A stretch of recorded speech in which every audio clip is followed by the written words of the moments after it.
আসসালামু আলাইকুম। আমার বাংলা বই চতুর্থ শ্রেণী এর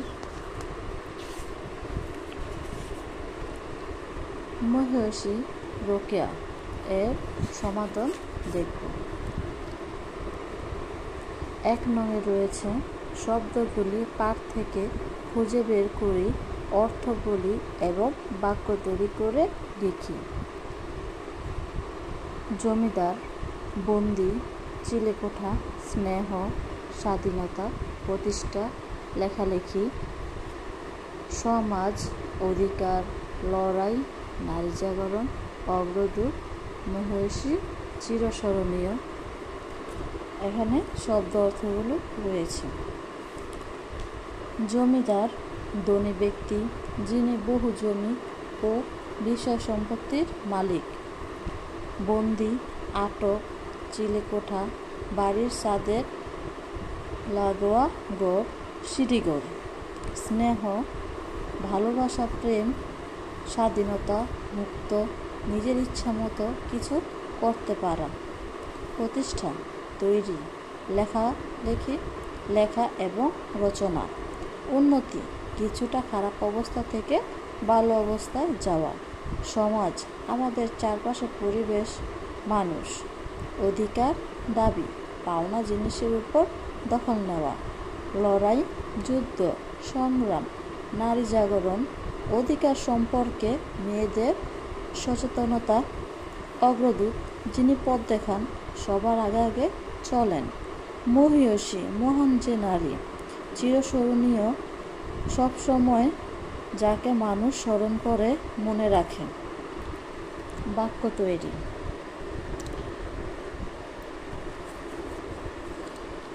জমিদার, রোকেয়ার বাবা ছিলেন জমিদার।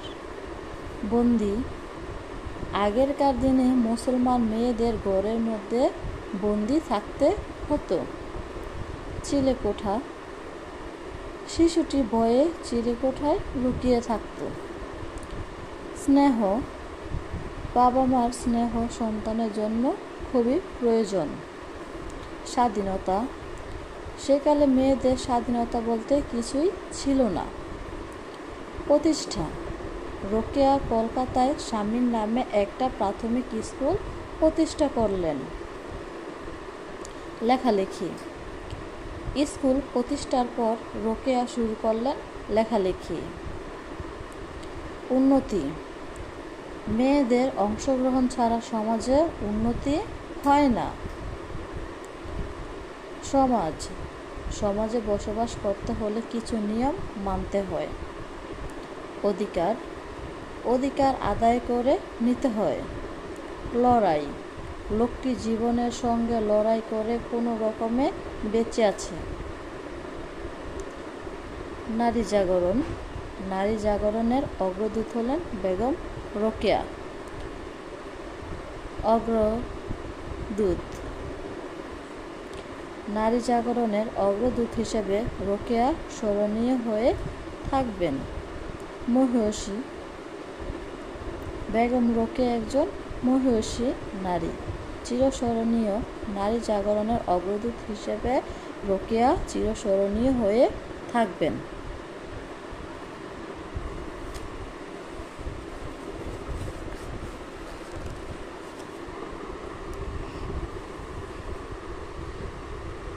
অগ্রদূত, বেগম রোকেয়াকে নারী জাগরণের অগ্রদূত বলা হয়।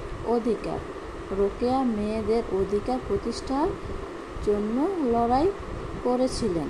প্রতিষ্ঠা, নারী অধিকার, নারীকে প্রতিষ্ঠা করতে হবে। অদম্য, রোকেয়ার লেখাপড়া করার কি অদম্য আগ্রহ।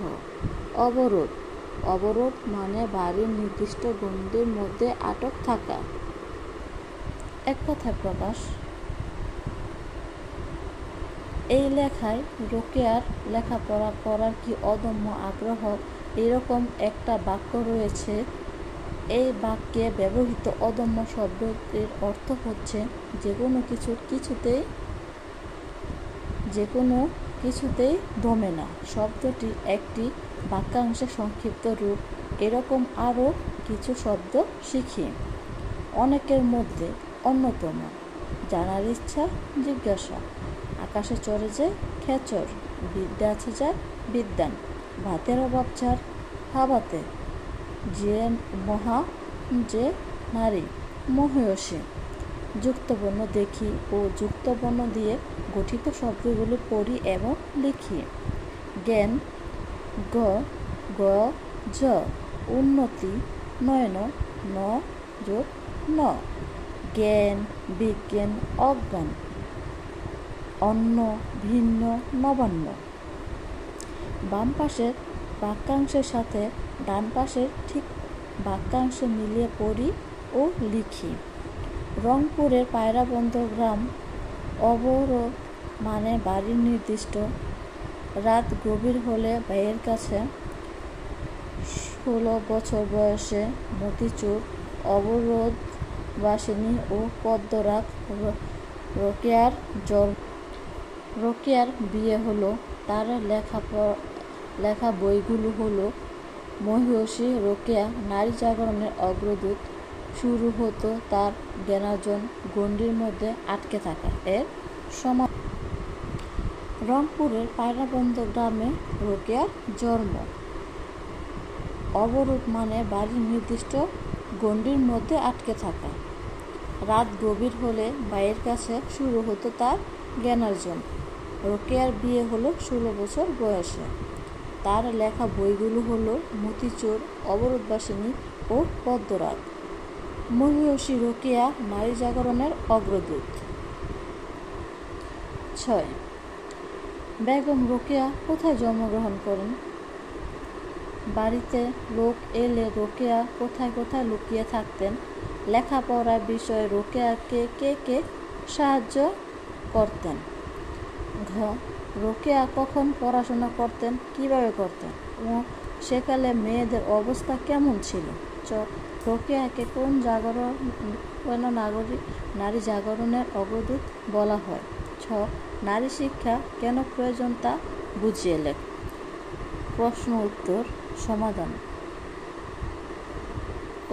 বেগম রোকেয়া কোথায় জন্মগ্রহণ করেন? উত্তর: বেগম রোকেয়া রংপুর জেলার পায়রাবন্দর গ্রামে জন্মগ্রহণ করেন। খ.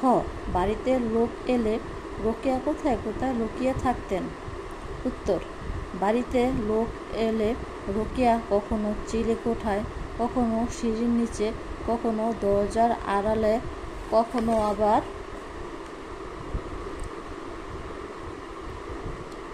আবার তক্তপোষের নিচে, এমনকি কখনো রান্নাঘরের ঝাঁপের আড়ালেও লুকিয়ে থাকতেন। গ. লেখাপড়ার বিষয়ে রোকেয়াকে কে সাহায্য করতেন? উত্তর: লেখাপড়ার বিষয়ে রোকেয়াকে সাহায্য করতেন বড় বোন ও ভাই ইব্রাহিম সাবের। ঘ. রোকেয়া কখন পড়াশোনা করতেন, কিভাবে করতেন? উত্তর: রাত গভীর হলে ভাইয়ের কাছে শুরু হতো তার জ্ঞানার্জন। বাবা তখন গভীর ঘুমে, মায়েরও কখনো সারা শব্দ নেই।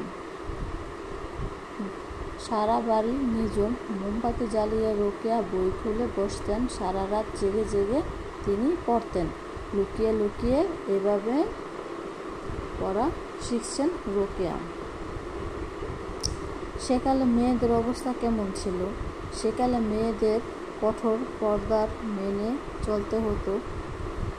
তাদের জন্য শিক্ষা দীক্ষার কোনো ব্যবস্থা ছিল না, তাদের কোনো স্বাধীনতা ছিল না।